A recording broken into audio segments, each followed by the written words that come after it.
The first unusual sign came as a low, trembling moan, carrying across the dry grasslands. The lion lay near the waterhole, motionless except for the subtle rise and fall of his chest. His golden menere was matted with dust, flecks of blood staining the edges of his whiskers. The man stepped carefully closer, boots crunching over the cracked earth. The lion lifted his head slightly, eyes locking onto the human with an intensity that demanded attention, not fear. Something was wrong, not just a scratch or minor injury, but a weariness that went deeper, the kind only survival could inflict. He noticed the limp in the lion's right hind leg, a deep gash running along the haunch, swollen and darkened. Flies hovered nearby, and a faint whiff of iron hinted at blood drying under the sun. The animal's low growl was not of aggression but of a call for help, a plea that transcended words. The man crouched, extending a hand softly. "It's okay. I won't hurt you," he whispered. The lion's ears twitched, nostrils flaring, yet he did not retreat. His gaze shifted behind him, to the shadows of the distant thicket, and the man understood. This was not a solitary lion. His pride waited, vulnerable and unseen. Step by careful step, he inched closer, observing every flick of the tail, every tense muscle. The lion moaned again, a sound that resonated in the hollow of the clearing. Dust rose from the lion's paw as he shifted, and a faint whimper revealed the depth of his suffering. The man found a broad, flat stone nearby and set it down with a soft thud. He pulled a small cloth from his bag, wetting it with water from the edge of the pool. Slowly, he dabbed at the wound, careful not to startle the animal. Each touch was deliberate, slow, almost meditative. The lion's eyes closed briefly, a shiver running through his frame. Trust was fragile but building, like the first tentative light of dawn over the plains. Time stretched in measured heartbeats. The sun climbed higher, painting the landscape in molten gold. The lion's gaze flicked again toward the thicket, and then he lowered his head, nudging a hand with his snout, a gesture of acceptance. It was subtle, almost imperceptible, but the man felt it as clearly as if spoken aloud. Hours passed in quiet vigilance. The injured leg was cleaned as best it could be, and the man sat back to watch. From the tree line, faint movement stirred, the lion's family, cautious and curious. A mother called softly, cubs scampering to her side.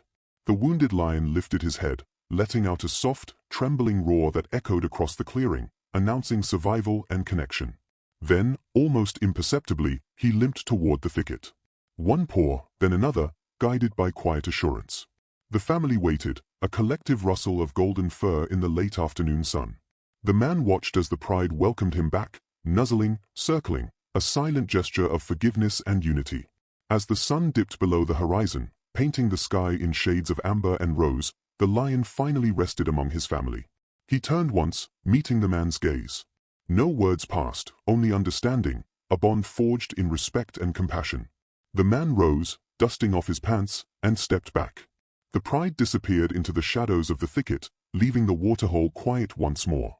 Yet the memory lingered, the gentle nudge of trust, the low pleading moan, the unspoken gratitude of a lion for the survival of his family. The first sign came as a subtle rustle, barely audible over the wind whispering through the dry savanna grass. The lion shifted, dragging his injured leg with a quiet grunt. The man approached slowly, noticing the strain in every sinew, the way his golden menere caught the sunlight but dulled with fatigue. He knelt beside the lion, offering water. "Steady, we'll get there," he murmured. The lion sniffed the air, ears flicking, but made no move to resist.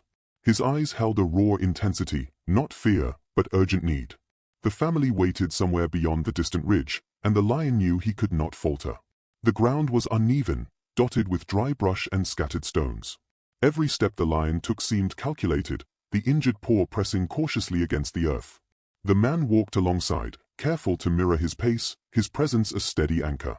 The sun beat down harshly, turning dust into a shimmering haze, and the faint scent of rain hung just on the edge of the wind. A low rumble escaped the lion's throat as he stumbled briefly. The man leaned down, placing a gentle hand beneath the heavy menere. "Almost there, keep going," he whispered. The lion's chest heaved, muscles taut with effort, yet he rose again, limping forward. Each step was a testament to his determination, a plea carried in every shuddering movement. The distant sound of running water caught the lion's attention. He paused, ears perking, nostrils flaring. His family's calls were faint, carried on the wind, cubs' high-pitched cries and the soft murmurs of protective adults.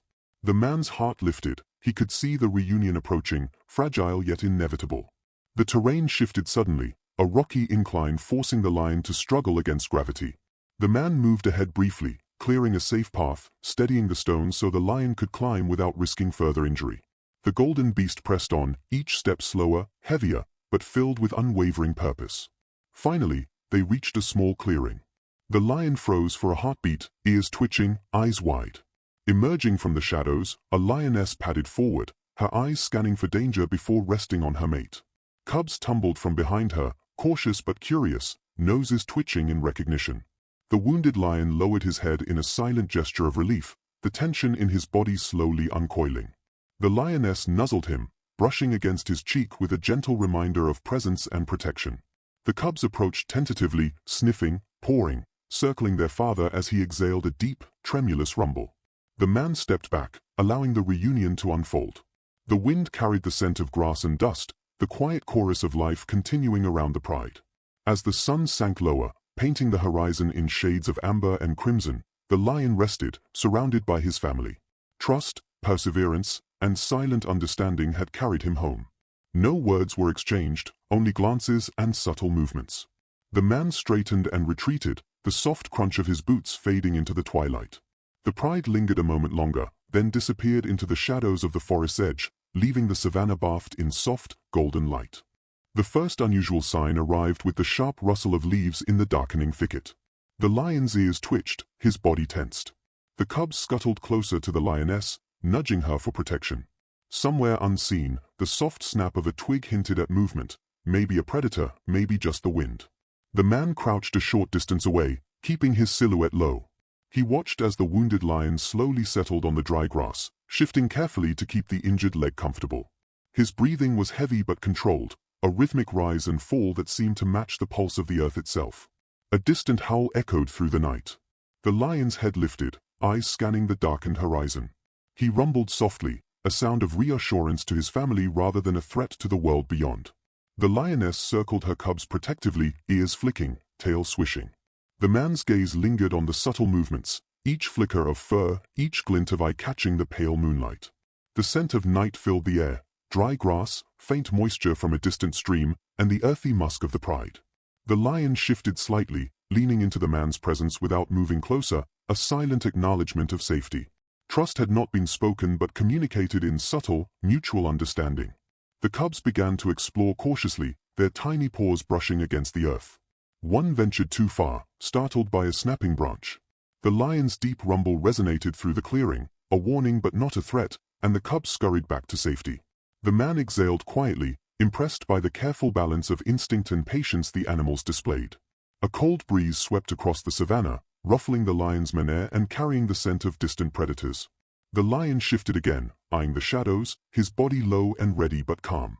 The man moved slightly, brushing a loose branch from the path ahead, silent and unobtrusive. Each careful gesture reinforced a fragile connection, human and lion, observer and survivor. As the moon rose, bathing the clearing in silver light, the pride settled more fully. The lion stretched, letting the ache in his legs soften under the calm, protective presence of his family.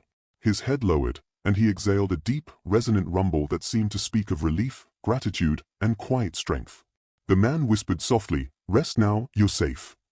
The words were nearly lost in the night, but the lion's ears flicked toward him briefly, a subtle nod of acknowledgement. The bond, though still tentative, had grown stronger in the hours of careful observation and gentle intervention. The night deepened. Stars scattered across the sky, and the soft calls of distant animals filled the air.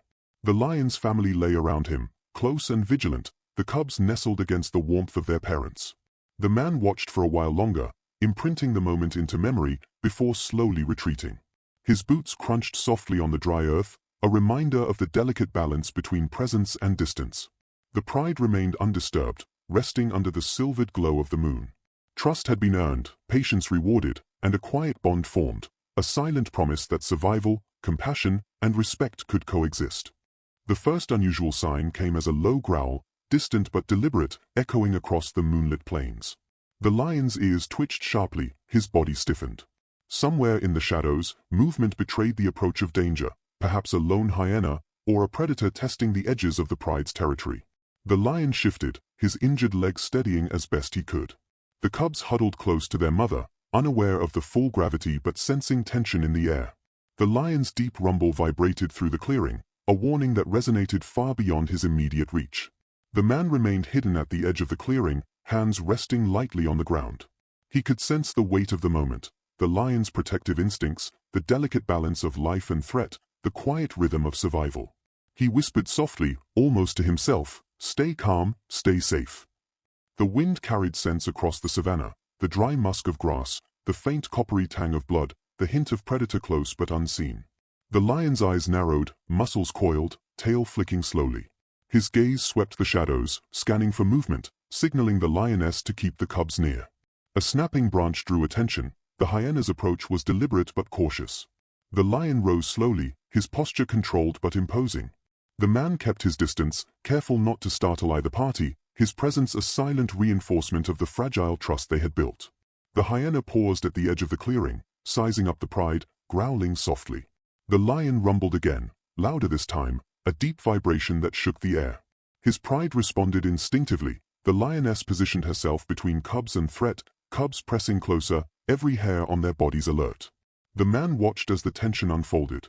The lion stepped forward, deliberate and measured, testing the hyena's resolve. No sudden moves, no unnecessary aggression, only authority rooted in experience and instinct.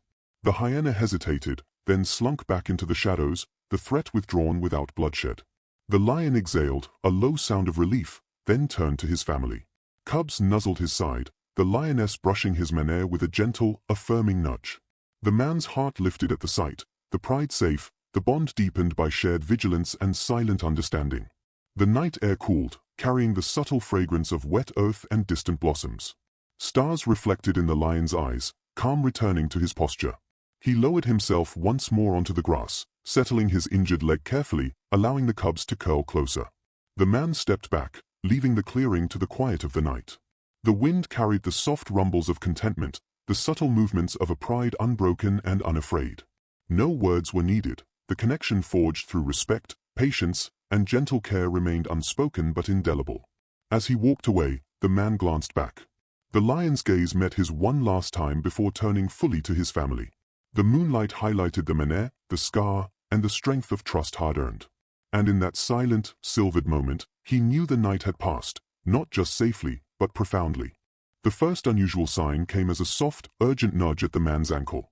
The lion's head rested lightly against him, eyes glimmering in the early morning light. He had risen, the injury still evident but no longer crippling him. His family waited a short distance away, restless but patient. The man crouched, feeling the warmth of the moment and the subtle weight of trust. "Let's go, carefully," he whispered.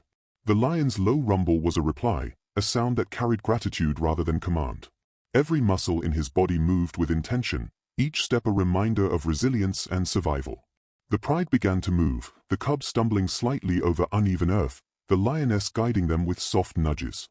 The man followed at a careful distance, aware that the moment belonged to the animals.